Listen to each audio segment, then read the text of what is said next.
大家好，欢迎来到听老人家讲故事，每天给大家分担不懂的故事，希望能给您带来收获。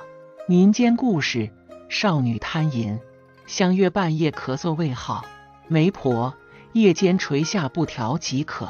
明朝年间，山东青州府有一位富家子弟，叫王庆，父母早亡，给他留下了一份富足的家业。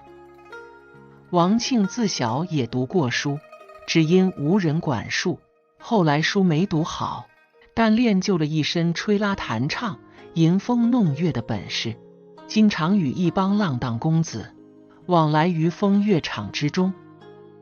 王庆风流倜傥，知趣多情，不仅惹得许多风尘女子神魂颠倒，连一些良家女子也被他弄得夫妻不和。妻子经常劝说他本分一些，但王庆不但不收敛，反而嫌妻子多管闲事，行为越来越出格。一天早上，王庆不知道刚从哪个良家里刚钻出来，走在街上，忽然一抬头，看见临街有一座小楼上，有个漂亮女子掀开帘儿，正在往外泼洗脸水。王庆一看不要紧，顿时抹了半边儿，腿脚也不听使唤，竟然僵在了原地。王庆毕竟是情场老手，下意识地咳嗽了一声。那位女子听见后，往王庆的方向扫了一眼，发现一个美貌公子正在盯着自己看。两面相对，四目相视，一个漂亮女子，一个风流帅哥。只见那女子微微一笑，王庆顿时三魂丢了两魂。只因为楼上楼下相隔，两人不便说话，王庆当时插翅飞上去的心都有。正在这时，楼里走出一位中年男子，王庆急忙回避，等他再往楼上看时，窗户已经关上，再也看不见那位女子。王庆又在下面走来走去，指望能再看那位女子一眼，可是再也没有了下文。王庆只好作罢，继续找地方寻欢作乐。可是今时与往日不同，不管身边的女子多么漂亮，不管节目多么精彩，王庆始终打不起精神，心思都在刚才那名女子身上。朋友们早看出王庆的异常，纷纷取笑他。王庆也不恼，只是一笑了之。好不容易挨到酒局结束，王庆又从原路返回，只盼望能再看那女子一眼。尽管王庆在那个楼下咳嗽的嗓子疼，也始终没见那名女子露面。王庆向周围的人打听女子家里的情况，这才知道这家姓潘，一家三口，夫妻两人带一个女儿。父亲老潘借着与官府有点儿交情，经常干一些吃拿卡要的事情，邻居没有一个不骂他。老潘的女儿叫香秀，刚好16岁，不仅人长得漂亮，而且还没有出嫁，在这一带很有名气。王庆打听明白后，便准备回家，不经意的又望了一下那扇窗户，只见那女子不知道什么时候已经站在窗前，一直在注视住自己。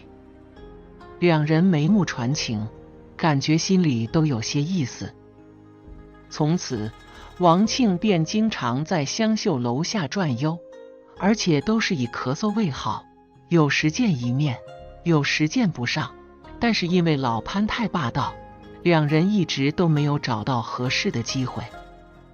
一天夜里，王庆在家里特别烦躁，就想一个人出去转转，不知不觉地走到了香秀的楼下。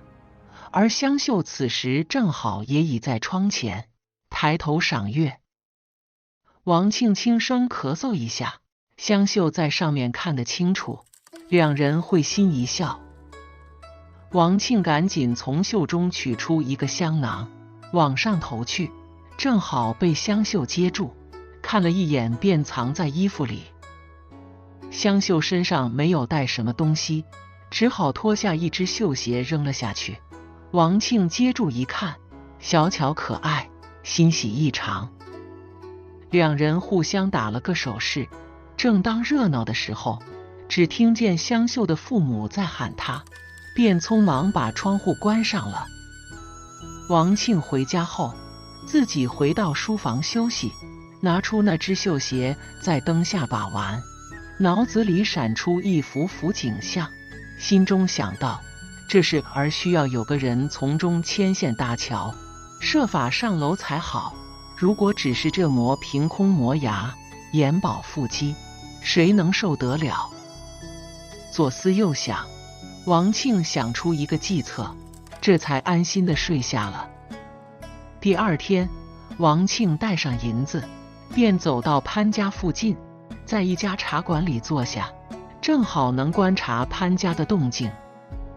事情就是这么巧，王庆看见一个卖婆手里提着个小篮子进了潘家，过了有半个时辰，才从里面乐呵呵地走出来。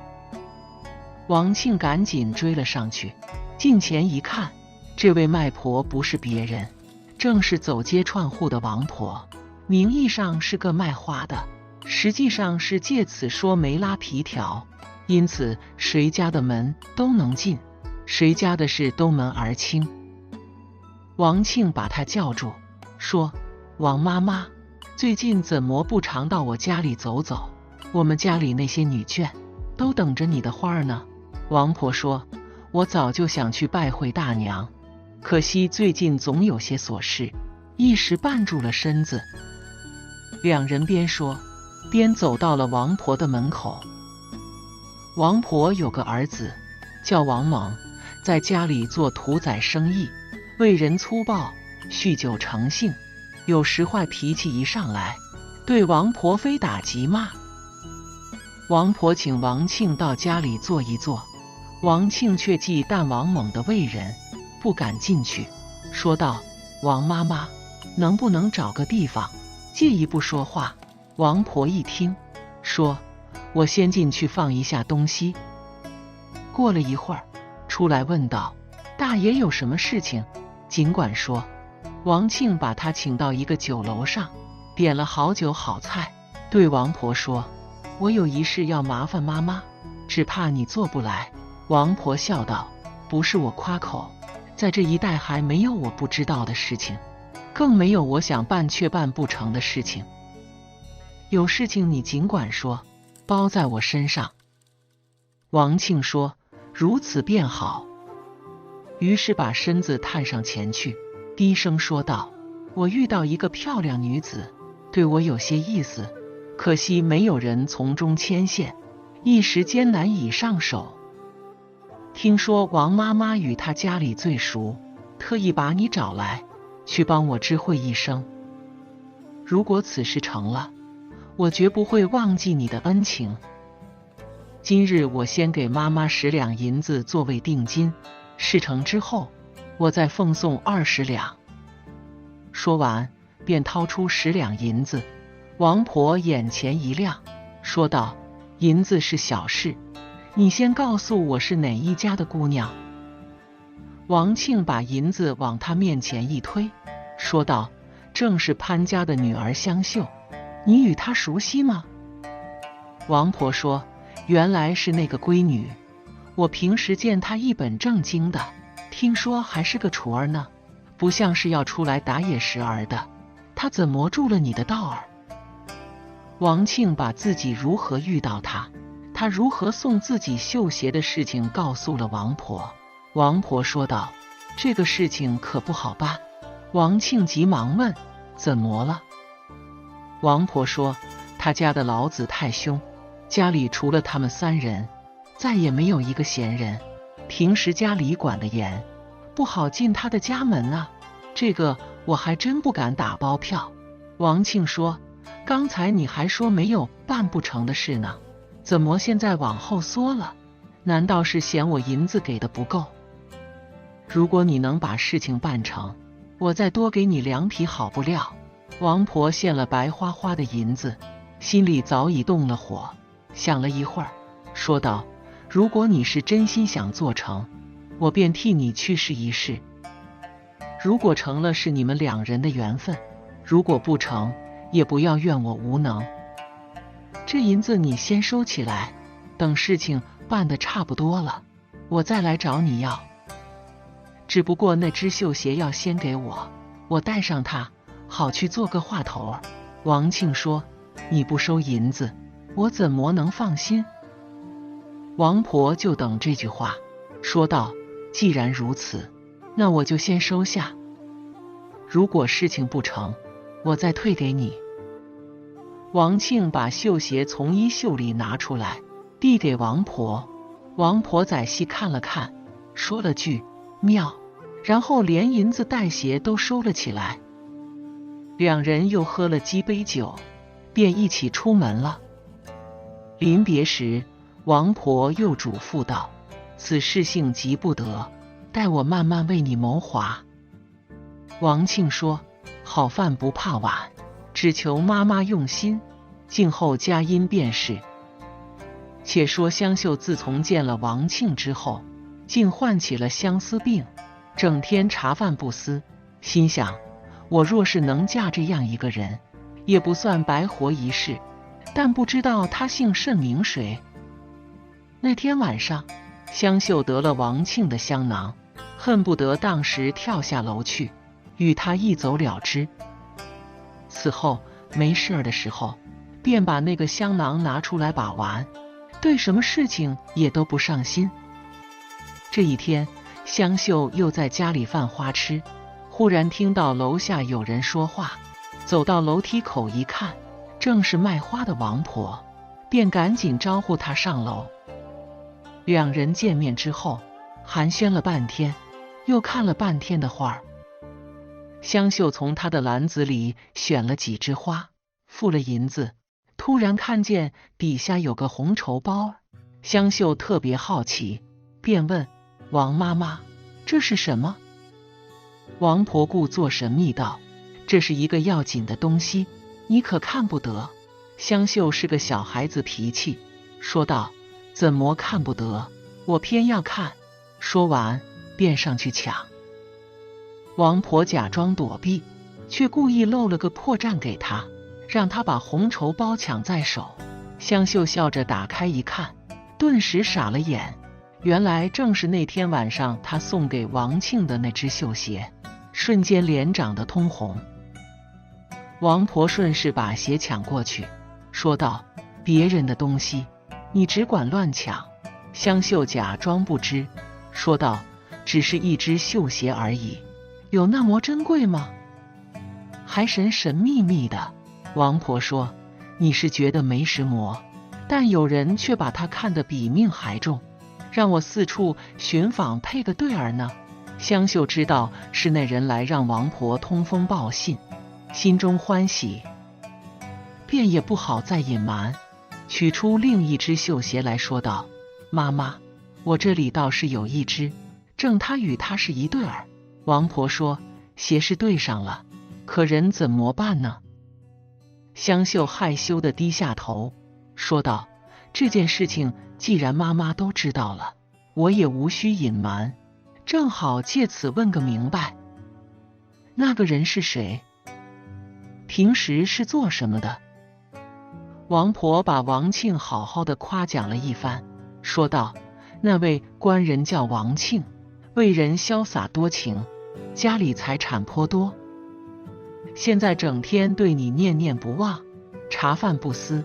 听说我与你熟，特意让我来与你报个信儿，可是怎么把他放进来呢？香秀说：你是知道的，我父亲特别严厉，管得又死，晚上熄灯之后都要来我房里照一遍才肯下去休息，怎么办呢？你有什么办法吗？王婆干这种事情特别在行，说道：办法倒是有一个，你晚上早些睡，等你父母查完房之后，依旧以咳嗽为号，然后把几匹布接起来垂下窗户，让公子沿着布条爬上来便是。到了5更时分，再原路返回，这样岂不是神不知鬼不觉？香秀一听，高兴道：“妈妈，那他什么时候过来？”王婆说：“你先别急呀，今天晚上肯定不行，我得回去告诉他，让他准备一下。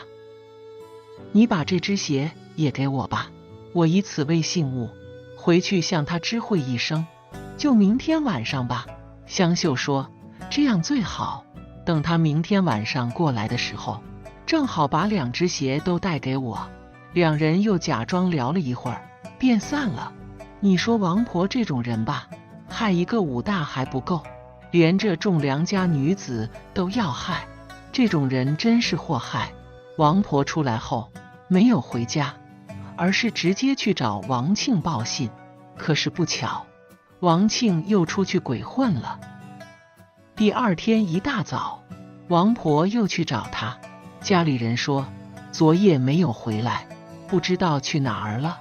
王婆心想，他娘的，找我的时候猴儿急，有好事的时候人却不见了，只好回到家里。此时王猛正在家里准备杀猪，让母亲上前帮一把。王婆说自己换个衣服便过来。王猛羡母亲行动诡异，便跟着母亲进了屋。正当王婆换衣服的时候，突然掉下来一个红绸包。王猛是个见钱眼开的人，以为是银子，便捡起来查看，只见里面是一双绣鞋，有些失望，又看了2眼，叹道：“谁家女子尝一双这样的好脚儿，肯定是个有姿色的婆娘，若是能与她睡上一宿，也不枉此生。”正当王猛发愣的时候，母亲见他正在看那双鞋，连忙过来抢，说道：“赶紧把东西还给我。”王猛知道母亲惯做媒的，往后一闪，说道：“这鞋是穿旧的，却要用红绸包住，肯定有原因，你不告诉我，我便不还你。”王婆平时特别怕儿子，便把整个事情的来龙去脉告诉了他。王猛听母亲说了此事，心生淫念，却假装惊道：“母亲，你怎么不早对我说？差点惹出大祸来。”王婆问道：“什么意思？”王猛说：“俗话说，若要人不知，除非己莫为。这样的事情，你们能瞒得了几时？万一被老潘知道了，你惹得起吗？他若是知道你从中拿了银子，牵线搭桥，要是耍起横来，恐怕连我的店都要搭上。”王婆听儿子这么一说，顿时慌了神，说道：“你说的有道理，我赶紧把这鞋和银子还给人家吧，可是不敢招惹这些爷爷们。”王猛问道：“银子在哪里？”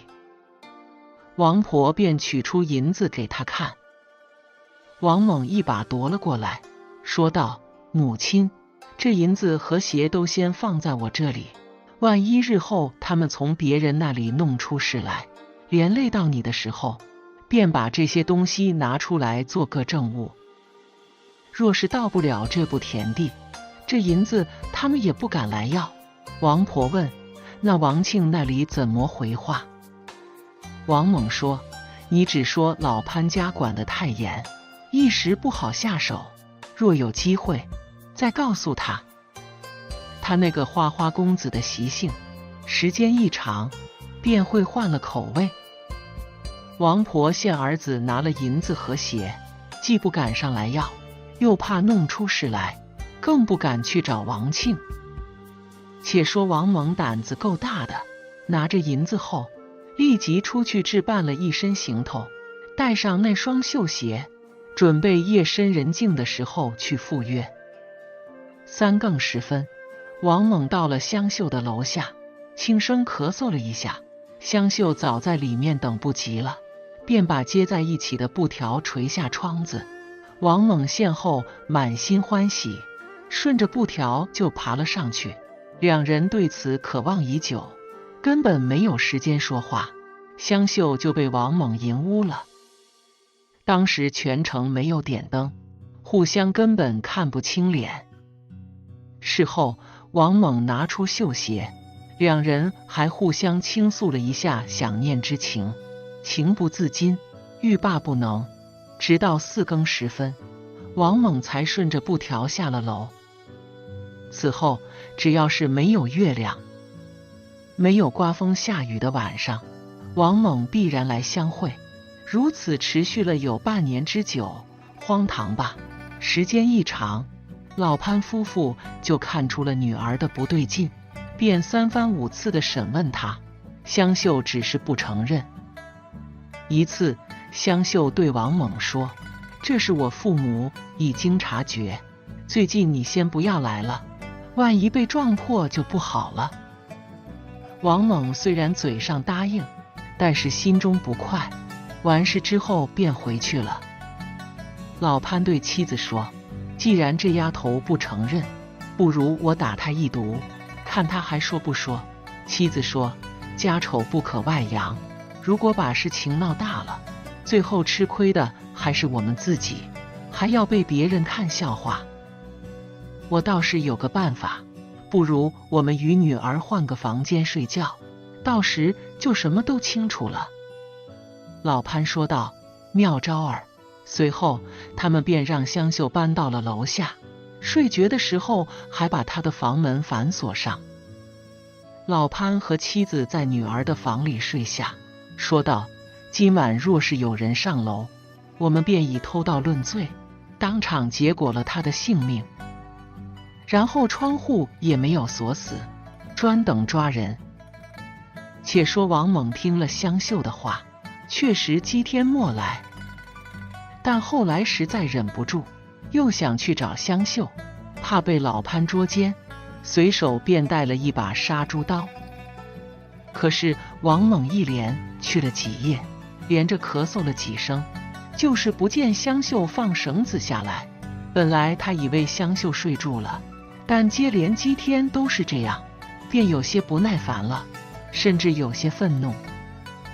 在一个伸手不见五指的深夜里，王猛直接扛着梯子去了香秀家的楼下，也不打暗号，直接顺着爬进了房间。且说老潘夫妇在女儿房里蹲守，一连10多天都不见动静，便渐渐放松了警惕。当天晚上，夫妻2人兴致很高，喝了些酒，还做了些莫正经的勾当，两人太累，便搂在一起睡住了。且说王猛摸黑到了床边，正要脱衣上床，只听见床上有2个人正在打鼾，心中霎时升起一股无名怒火，心想：难怪不理我，原来是又勾搭上别人了。这种无情无义的淫妇，还留他做什么？随后取出杀猪刀，一刀一个，结果了2人的性命。然后把血擦前颈，顺着梯子下楼，扛起梯子就往家里跑。香秀见这几天父母也没发现什么，心里松了一口气，但第2天早上发现有些不对劲，一直到中午，父母都没有过来给自己开门，于是费了9牛2虎之力把门拽开，上楼前去查看，只见父母早已死在了床上。香秀哪里见过这种场面，当时就吓得乱喊乱叫，惊动了四邻和路人，大家都赶过来观看。香秀把情况向众人说了，众人见门窗都是好的，感到非常奇怪，只好帮着香秀去报案。这么大的事情很快便在城里传开了。王猛在家里也听说了此事，才知道自己杀错人了，后悔不已，便在家发起无名怒火。王婆见儿子最近不对劲，怀疑此事与他有关，但也不敢细问，吓得连门都不敢出去。知县听说发生了命案，赶紧升堂审问，发现此案有2个疑点：第一，家里什么东西都没有丢失，不像是盗窃杀人；第二，死者与女儿半月前突然更换房间，没有道理。等知县好好打量了香秀的俊俏模样后，忽然想明白了，说道：此案肯定是奸杀，父母发现你与别人有私情，这才更换房间，奸夫现不能行奸，便激愤杀人。香秀听说奸杀之后，心里有鬼，便脸红脖子粗，连话都说不出来，这更加印证了知县的观点，便让左右给他上刑。香秀一个弱女子，哪里经过这种场面，没过几个回合，便把他与王庆的事情招了出来，而且把前因后果说得清清楚楚，但是只承认确实有奸情，但杀人之事一概不知。知县火速派人捉拿奸夫王庆归案。再说王庆，王婆子当时去找他的时候，被一个妓女绊住了，等他再找王婆的时候，王婆便以各种理由推脱。期间，王庆在楼下也见过香秀几次，香秀误把王蒙所做之事都扣在了他的身上，因此2人眉来眼去，其实都会错了意。等官差来捉拿王庆的时候，王庆正卧病在家，怎么也想不出来自己犯了什么事。在去衙门的路上，见众人们指指点点，议论纷纷，这才知道怎么回事，心想原来香秀是个不成器的烂货，差点儿把我也绕到里面去，枉费我一片相思之情。到了大堂之上，知县见王庆风流倜傥，不像是杀人模样，心中有些疑惑，便问道：王庆，你是如何奸骗老潘之女，又把他们夫妇杀死，从实招来？王庆卖弄风流是把好手，但遇上这种事情却吓得屁滚尿流，只是一个劲儿的抵赖。知县见他不招，说道：香秀已经招认，你与他通奸长达半年之久，竟还敢在这里抵赖。王庆一听，简直五雷轰顶，对香秀说：我是对你有情意，但何时与你成奸？你这不是血口喷人吗？香秀也不明白其中的原委，只把他当作是夜里相会的人，2人便你一言我一语的在大堂上吵了起来，众人这才把整个事情听明白，一致认为是王庆骗奸杀人。知县见王庆抵赖，直接大刑伺候，王庆被屈打成招，2人各被打了30大板，被夹在牢中。狱卒知道王庆家里有钱，都想借此敲他一笔。王庆也是死马当活马医，想让狱卒帮忙带他见香秀一面，2人想当面对质一番。最后王庆出了30两银子，狱卒便安排了他们2人见面。2人见面后，香秀还是异常激动，接着破口大骂。王庆让他冷静一下，再把整个事情经过捋一捋。王庆说了自己如何托付王婆，以及王婆后来如何推脱之事。香秀说了自己以咳嗽为好，放不调接人的事情，而且说几乎每天晚上都与王庆来往。没想到王庆却如此薄情狠心，还杀了自己的父母。王庆这才知道，肯定是有人冒充自己，做下了这丧尽天良之事。说道：既然你说我与你相处了半年，那我的音容相貌你应该是熟悉的，你再仔细看看，是我吗？若真是我，就是死了也不为过。听王庆这样一说，香秀反倒有些犹豫，说道：声音不一样，身子倒看着有些相似，只恨都是在黑暗中，实在没有看清楚。我只记得你后背上有一条疤痕。狱卒们在旁边听了此事，也觉得不可思议，但听说有东西可以指认，当时就让王庆露出后背查看，根本没有发现任何疤痕。这一下，香秀也懵了，才知道自己确实是被人骗奸了，而且还冤枉了王庆。狱卒们发现了重大线索，赶紧向知县报告请功。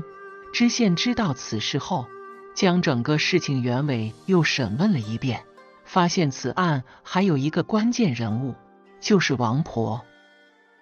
王婆很快被带到县衙，知县也不问话，先让人打了她30大板。